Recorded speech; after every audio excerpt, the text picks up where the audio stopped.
Hello and welcome to the first episode of the Open Islamicate Text Initiative Conversations series. In this and following episodes, we will be hearing from members of the Open Islamicate Text Initiative team, as well as other individuals whose work intersects in some way with that of OpenITI. In this inaugural episode, I am joined by Dr. Matthew Miller of the University of Maryland, College Park.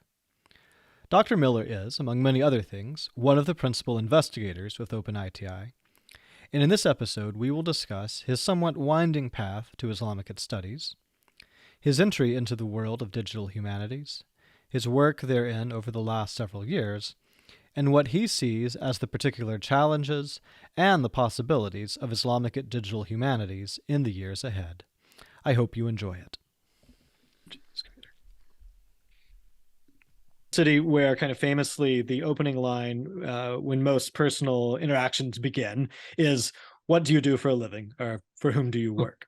So let's assume that you're out on the street or in a bar or wherever, and someone walks up to you and asks, what do you do for a living? How would you describe your job and your kind of field of study? Well, I typically, I will say I'm a university professor, and that usually leads into a series of questions about what I study. Most people assume when I tell them that I study, Middle Eastern studies or Islamic studies or the Persianate world. Most people assume that I'm, in international relations, and working kind of with modern political science or IR, basically. They're sometimes sorely disappointed and sometimes quite excited to learn that I primarily work on the pre-modern Islamic world, and in particular on medieval Sufi poetry, which, I usually, if it doesn't seem to ring any bells when I say it, I usually add in there that, like Rumi, and then all of a sudden it's like this, switch that flips and they're like, oh, so yeah, that's usually my kind of go-to way of describing what I do. Okay. Does the digital humanities kind of side of things ever come up, and how do you explain that? Yeah, it's a good question.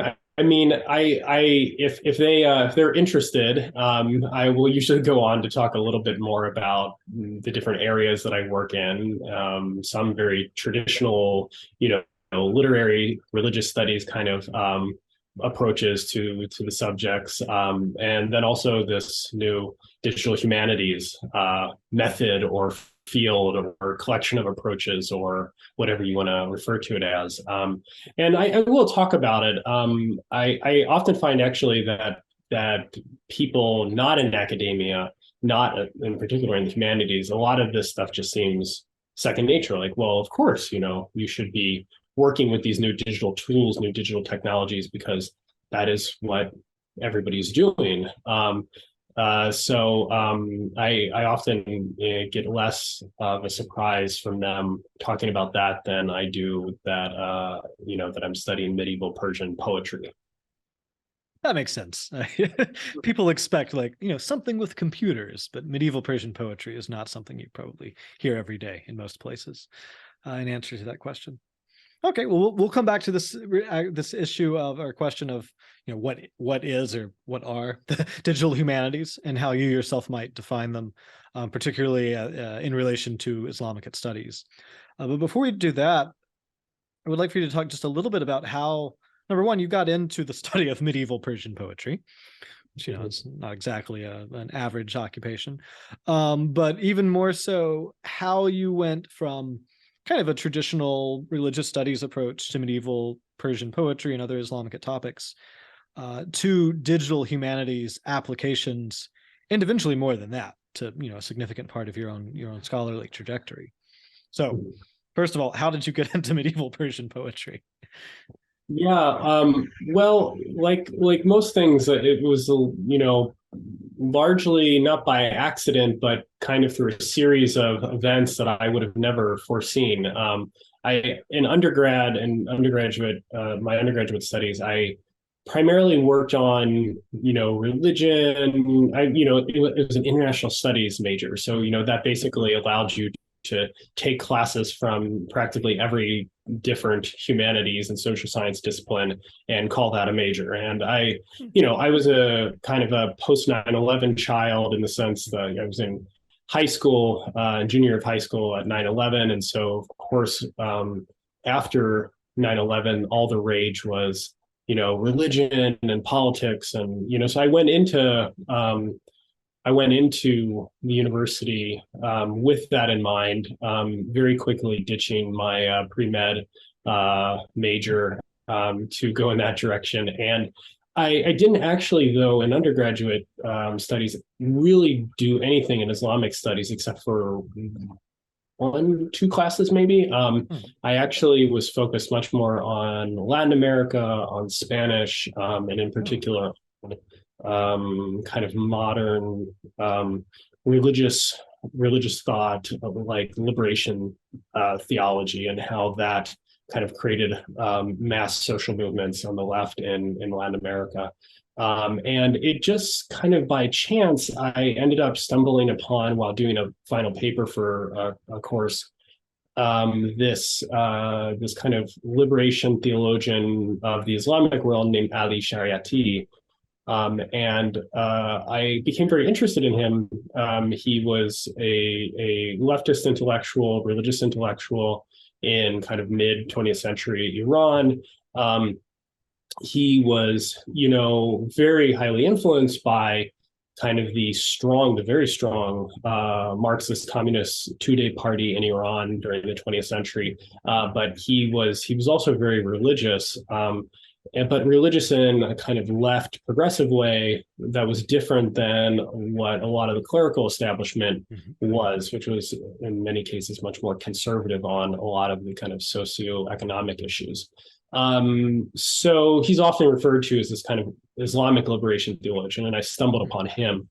And what ended up really interesting me in him was the way in which he made quite copious use of quotations from these kind of medieval Islamic, as I would have called them, mystics, like Rumi.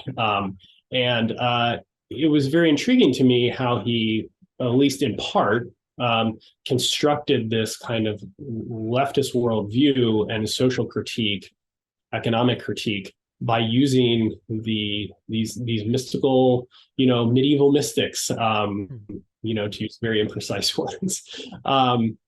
And that led me to take a course that dealt with Persian Sufi poetry, as well as Arabic. And it was from there that I really got interested in particular, medieval Persian Sufi poetry, pre-modern Persian Sufi poetry, and Arabic as well. But my area of focus has always been more on the Persian side.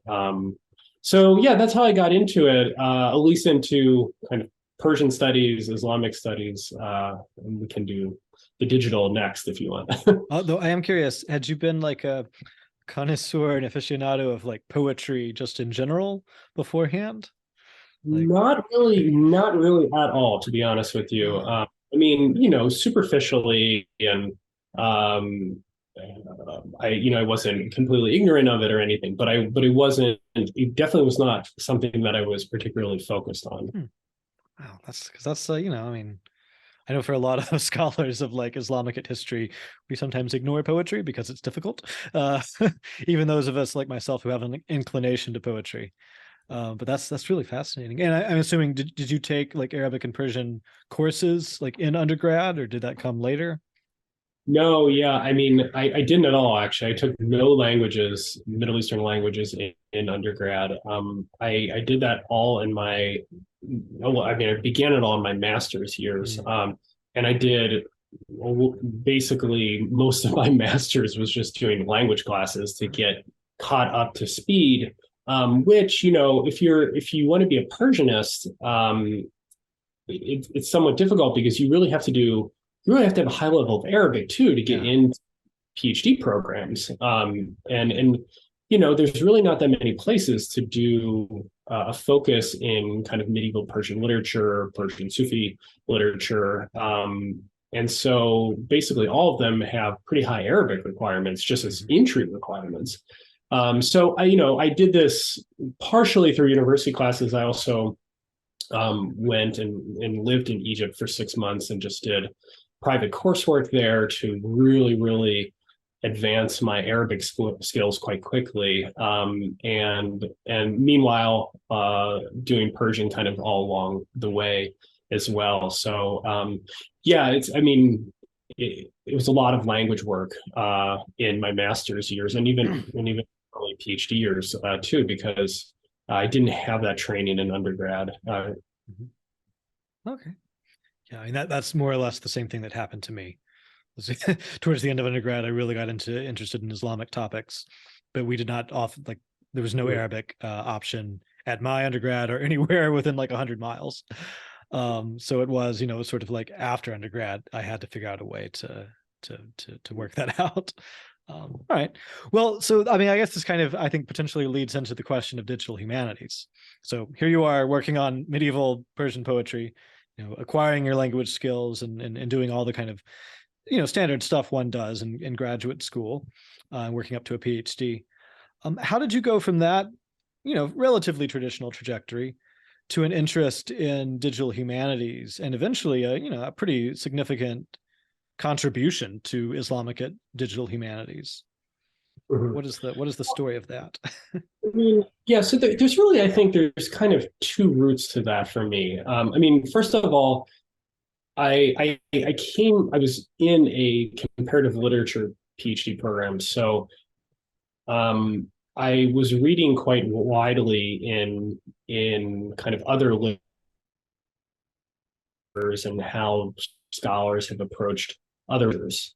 And so, one of the kind of methods or approaches that always interested me was these kind of broader approaches to literature as part of society. So sociology of literature, it's kind of literary studies approaches that are kind of inflected by world systems theory. A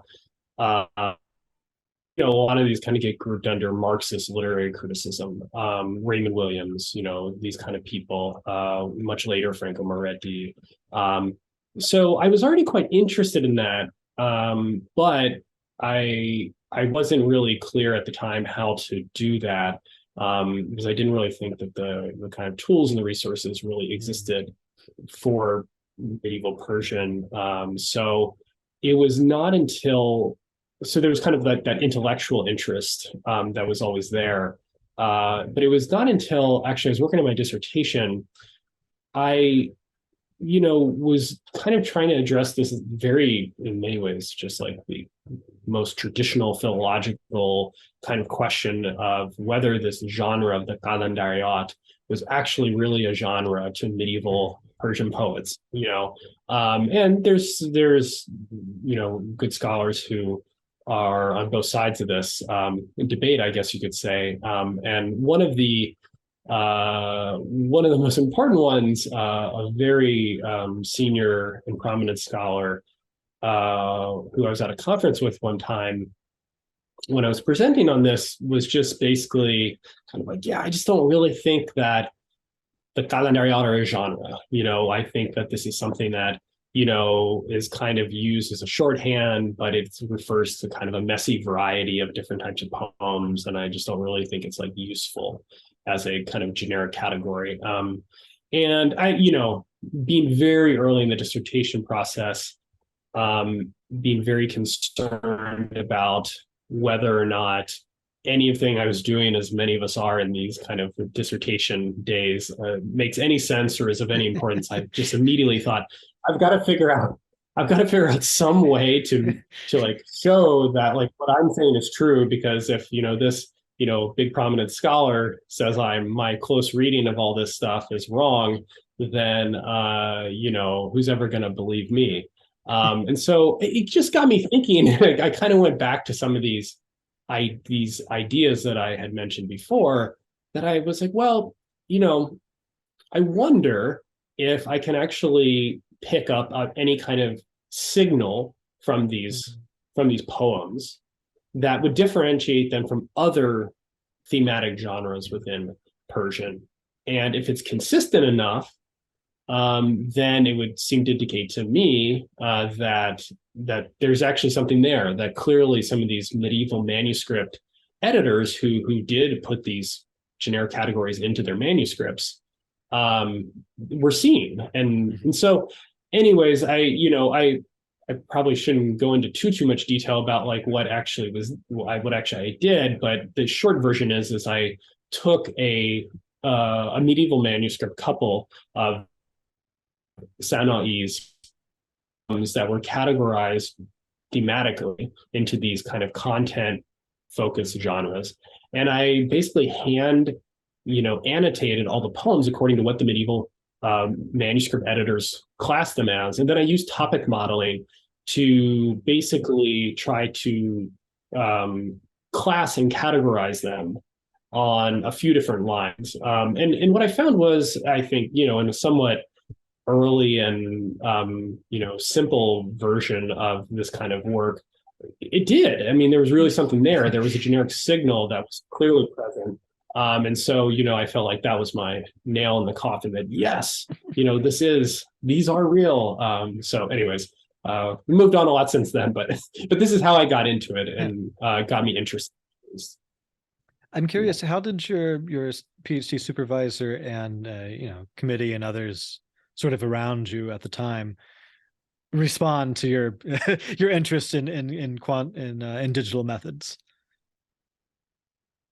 Yeah, I mean, my primary advisor was Fatime Keshalvares, and Ahmed Kar Mustafa was very much right there as well the whole time, and they were both very open to it. I mean, they're both very intellectually open, and I think that they were interested to see what came of it. I think it was something, these kind of digital approaches, digital methods were something that I think that they were already interested in to some degree, because it was really them deciding to kind of start this Persian Digital Humanities Initiative at the University of Maryland, that I kind of came to start working for, that has kind of led to what has happened today.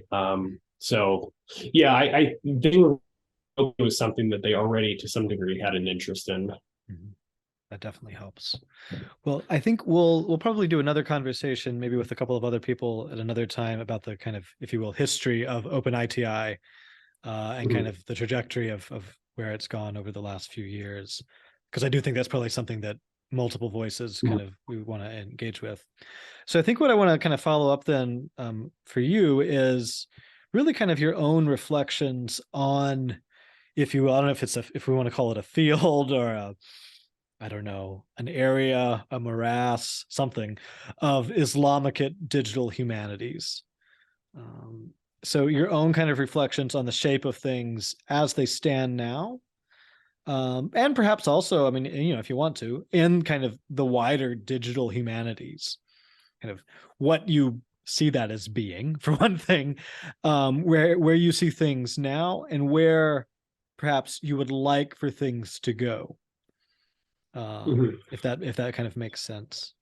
And obviously it's kind of a big maybe a big question, so you can divide it up kind of as you want to. Well, I mean, I think so. This is part of the problem is like, what is or are the digital humanities, and I think that those of us who are in the field have different definitions and understandings of what it is. And I think to answer the question of like, where should we go, we partially have to understand what we understand it to be at its current state. I mean, I generally favor a pretty, broad ecumenical approach to digital humanities as like a definitional exercise. I agree with my colleague here at University of Maryland, Matthew Kirschenbaum, when he says like partially it's just kind of a strategic, way of defining a new series of things that are emerging, that is legible to, for example, administration and funding things like that. I think there is an aspect of that. But I in general, I think it it should be defined broadly. Everything from, the most complex forms of computational textual analysis, things like topic modeling, text reuse analysis, style-metric analysis, all these different kinds of really complex algorithmic forms of analysis of text. Different forms of distant reading is another term that's often used, to working on digital technology. So, for myself, because in Persian we don't have as many of the kind of digital resources that there are in Arabic. A lot of my time, for example, has gone into creating kind of like foundational digital technology that would allow us to actually really create large Persian corpora. And I think that process of actually being invested in the production of digital resources is very much also digital humanities. Some people would chafe at that a little bit, that that's not true digital humanities. But I think what they mean when they say that is that's not true computational textual analysis. Right.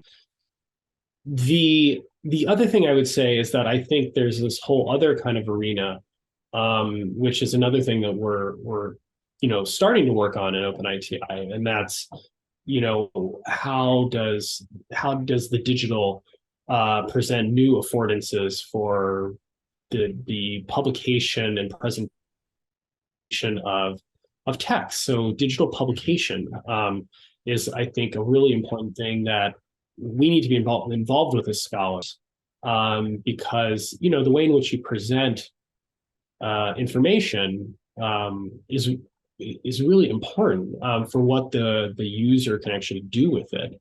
And so I think these different things are part of it. I mean, at the broadest, I often joke, and I think this is like 90% true, and is that like we're all digital humanists now. I mean, there's very few people, if anybody, left who the old card catalog to try to find books. Our entire research process is usually conditioned and structured by digital algorithms that search through metadata. In the case of things like Google Books, and increasingly some other digital repositories like JSTOR or EBSCOhost, you can actually do full text searches through entire huge databases of scholarship, and primary sources in some cases.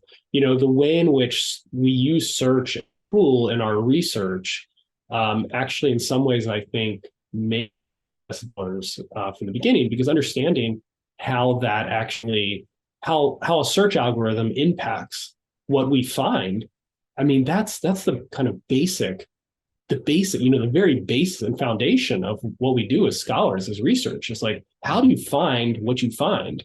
And so I think, anyways, that's my perspective, is that I think even people who are against digital humanities or think they are, I think actually are already participating in it. It's more of a question of like, what will digital humanities become? Not, it's whether it's going to be as some humanist fear, it's going to be, somehow like big data, tech bros from Silicon Valley are like going to come in and take over humanities departments. I think that is really mistaken and a really strong misunderstanding of what's going on. I think actually what it really is in many ways is it's just new ways of doing research. Yeah, I guess I'll stop there. No, I mean, I think that's a good answer. And I would just kind of add one way maybe to think about it is, in your formulation of we're kind of all digital humanists, you might say that you really what it is, it's a question of, are you going to be kind of a critical and reflective digital humanist? Or are you just kind of, you're just going to kind of be carried along on the, if you will, the waves of technology that emerge, apart from your, sort of intervention and apart from your kind of thinking through them and what they're doing. Because I mean, really, few people are going to stand outside of the sort of the stream of things, if you even could. I don't even know that that's possible anymore. Yeah, and I would just give you another example. I mean, I think the number of scholars who are making use, for example, of digital repositories. I don't know if corpora would be the completely right term, but places like Shamala or Ganjur, people are making use of these to find key terms that they're interested in for whatever they're researching. And in many cases, they're not actually acknowledging that that's how they found it. It's like it's I think this is about developing new forms of kind of intellectual attribution, citation, all these kind of things. But I think actually, for example, we should be making that visible when that's how we found something, because that is actually an intellectual tool, an intellectual form of labor that's there, and to just act like we randomly came upon all these mentions scattered throughout all these different genres and works that we, probably, people didn't sit down and read in their entirety. It's problematic. I mean, I don't want to say it's a form of intellectual dishonesty, because I don't think that the norms have developed to even think of it in that way. But it is problematic in the sense that it's changed how we do research. And even people who are very traditional humanists are using these things to do this kind of search and data acquisition in a certain sense.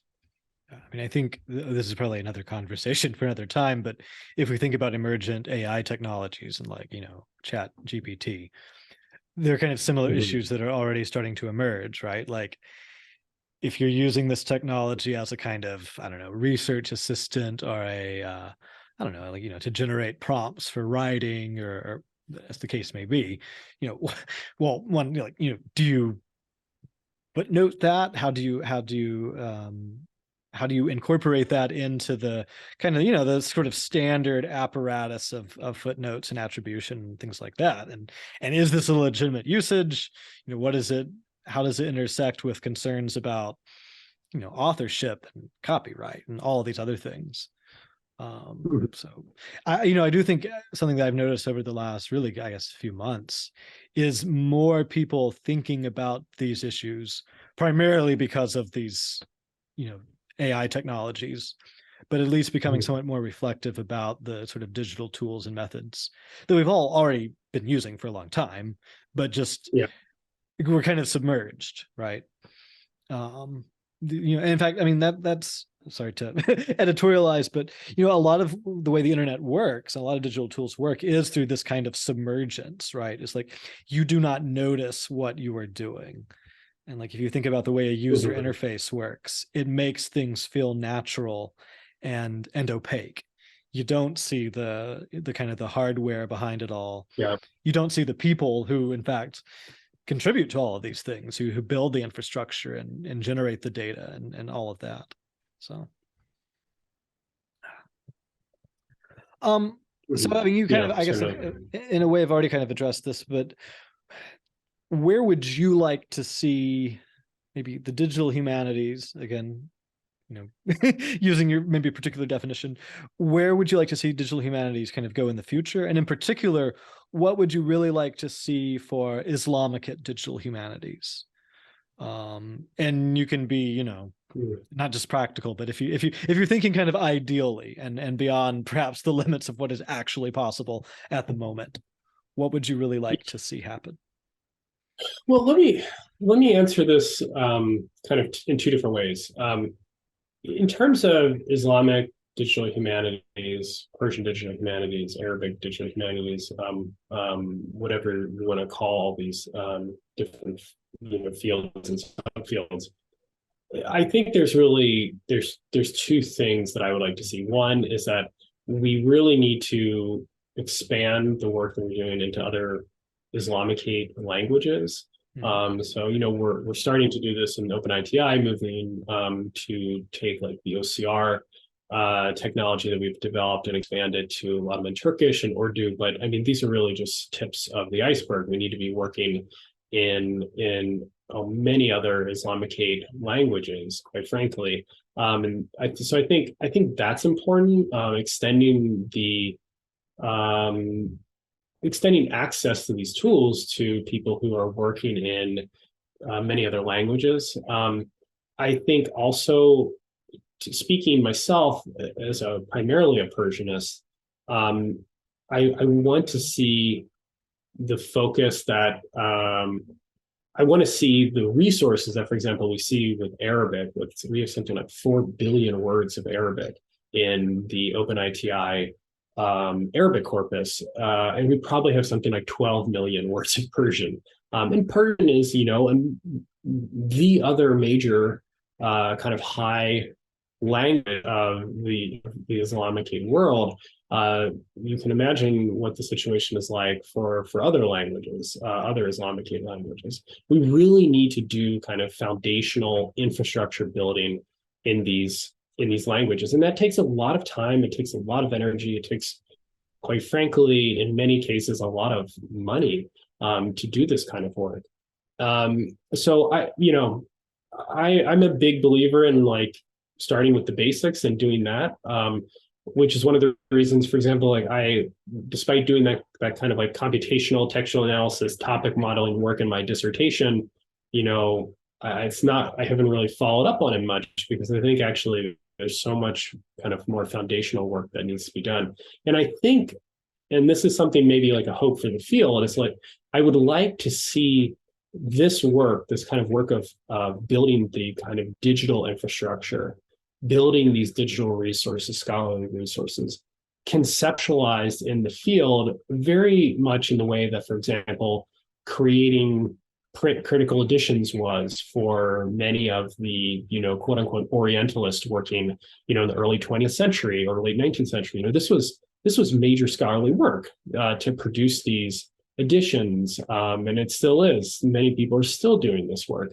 And I hope that digital infrastructure work like this, up all the way to producing digital editions of works, becomes viewed as kind of legible intellectual labor in a way that I don't think it is right now. The second thing I would say more broadly about digital humanities is that what I'm very concerned with, we've worked on, I don't know, like I think four grants that we've gotten funded with pretty sizable amount of money. Many other grants that were not, were unsuccessful. But what I've become increasingly concerned about is the labor model of digital humanities. It's in many ways, because digital humanities generally is so connected to grant funding, because it's project focused, because in order to do the stuff, you as a humanist, even if you have a tenure track position at a great university, even an elite Ivy League university or something like that, you don't as a humanist have funding for a lab or money that like could pay to like keep these projects going or to sustain them. So all these digital projects require this kind of constant cycle of grant writing and acquisition and management, and then repeat, rinse, repeat, and recycle. It's like just over and over and over again. And because all these are project-based, they also rely on these like very short fixed term contracts for the people who are involved. And, this to me as somebody who cares about like, adjunctification and the increasing precariousness of labor in higher education, I think this is really problematic for the field, because it's actually in many ways, if not promoting it, it's just part of the model of the way it's done. And so I would really like digital humanities and funders more broadly to kind of think more creatively about how the money that they're giving to universities can be leveraged to produce more sustainable and equitable models of labor in digital humanities, because many of these foundations are very interested in sustainability. And sustainability, I think, at the most basic level, is about the ability to kind of sustain the knowledge and kind of the human infrastructure that makes these things possible. And if you can't do that, then you're really failing at a major, piece of sustainability. So I think at a broader level, that's my major concern for digital humanities, or a way in which I would like to see it develop is to more equitable models, sustainable models of labor for the field. Yeah, I mean, I think you get it. What I see is one of the central, I guess, problems or issues of not just the digital, but in many ways, kind of almost everything in our current kind of socioeconomic moment is this, this very kind of ephemerality, and in many ways, often kind of a shallowness, which is, I guess, a part of ephemerality, right? That there is a tendency to construct things, whether they're, literal things or digital things or kind of social or institutional structures that almost by design are not meant to last very long. And that if you want to make them last, you have to continually be, sort of recharging, I guess, maybe use a battery metaphor, which incidentally is also, very much in vogue. And we see this certainly in academia. This has been the shape of the sciences for a long time, right? That this is how you do things. You're constantly seeking for funding, and there's almost an assumption that these projects are not going to be long lasting, and that projects, which is a real liability, particularly in the sciences, where you, for a lot of questions, you really need, to be thinking on like decades of scale in many cases, right? If you want to get the sort of knowledge that you're looking for.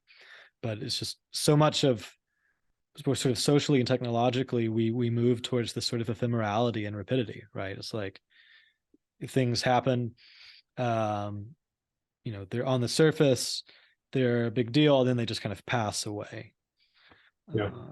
And that is, but what you're talking about, particularly this sort of infrastructure, is almost the opposite of that. Even though it's digital, what we're really looking for is something that is enduring, and that only if it is enduring and can be built upon over really years and years to come, can it have any kind of long-lasting or real significance.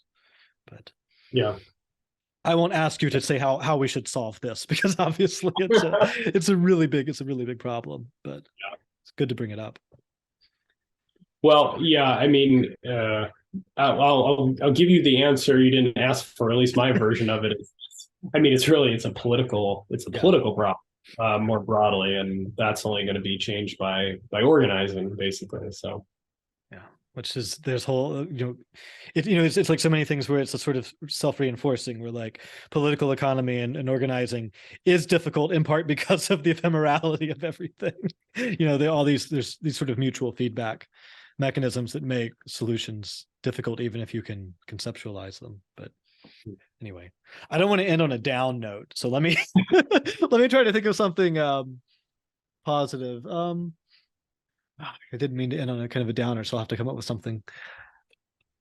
I guess I could ask, kind of in closing, what do you see as sort of thus far your biggest success in the area of Islamicate digital humanities? What are you most proud of? Maybe we could say that. I mean, I think so. I mean, I would say this. What one of the things that excites me about working in digital humanities, and in particular in its way, its instantiation in the Islamic studies, Middle Eastern studies realm, is that I like the idea of working on technology that can be given away freely, that can empower others to do things without kind of hitting these major roadblocks of costs for everything. I mean, I just, for example, like I remember that go back to that story of when I was dissertating and wanting to actually gather more text. But I looked into, for example, purchasing OCR software, which it's outrageously expensive. In particular, on the kind of ridiculous stipends that graduate students are paid, and so like it was just a non-starter. Like there was just no way to do it, and I think that that's more broadly a problem for a lot of technology, for a lot of things, and I would include all these ridiculously expensive kind of for-profit journal outfits, and this is a major problem. And it's why I'm very interested in working on open source, open access technology. And so, producing the OCR engine that we produce and is kind of semi-released, not quite fully publicly, but will be very soon, that can achieve something like 97% or more accuracy on basically all Persian and Arabic major typefaces. That's, to me, is really cool, because that's something I feel like we can just give away to the world and say, look, this works really well. It's free. Make use of it. Like, go do some fun and exciting things. So people later can use that, and hopefully in places, in places outside the United States and Europe, that where in particular some of these financial issues in less resourced areas would just be absolute non-starters. I mean, it just wouldn't even be a thought, the idea of being able to purchase thousands of dollars worth of OCR technology or something like that. So that makes me really excited. Working on open access digital publication for the exact same reason, that I think we can produce now partially because of the benefits of digital publication, the benefits that it offers. We can produce things and make them freely available in ways that would have been impossible to do before. You needed a whole press and company and everything to do all these different things that now you can actually do and provision online in really sophisticated ways, and that doesn't require all of that kind of intermediary, and it allows you to do it in an open access way. So I think that actually is what excites me most, is that open source, open access angle on things. And what we hope is that as we move into not just OCR but HTR, that actually will open up. So I guess this is a future thing that I'm excited about. It'll open up our ability to look at such a larger number of texts, from wherever your graduate institution's library is, and just search and find things in collections all over the world that you just would not be able to do. You never would be able to afford all the plane tickets and hotel stays and all these kind of things that would take to actually try to find these different resources. So anyways, I think that's, to me, what is most exciting. Yeah, no, I think that's a really good answer. And I think it gets a bit at these issues of sustainability and ephemeralization, that if you can kind of distribute things broadly and kind of deeply, I mean, at some level, it helps a lot with sustainability. If your tools are just out there, people have accessed them, downloaded them, they've made use of these corpora and additions that you've generated, it almost becomes a bit of a self-replicating process, as long as you're not putting up barriers to it. And I do think it's one of the greatest strengths of the digital world and the digital milieu is this ability to, I mean, I know it's a bit of a cliche, but to connect people and audiences and institutions that otherwise would not be in contact, or at least would be, very sporadically. So it's just, if we can kind of move in those directions more than the sort of the negative ones, and sort of some of the other forces and influences, that would be wonderful. So, Definitely. all right. Well, we will end there, I think. I really appreciate it. And I appreciate you being kind of like the inaugural person for this. Hopefully will be a fairly substantial series. I would like in the future maybe to have you back on, perhaps with some other kind of OpenITI members, and we can kind of talk about the specific, kind of, I hate the term, but kind of an oral history of OpenITI. It's so cliche, but something along those lines in the near future. Yeah, happy to. Yeah, and thank you for the invitation. All right. Talk to you later. Bye-bye.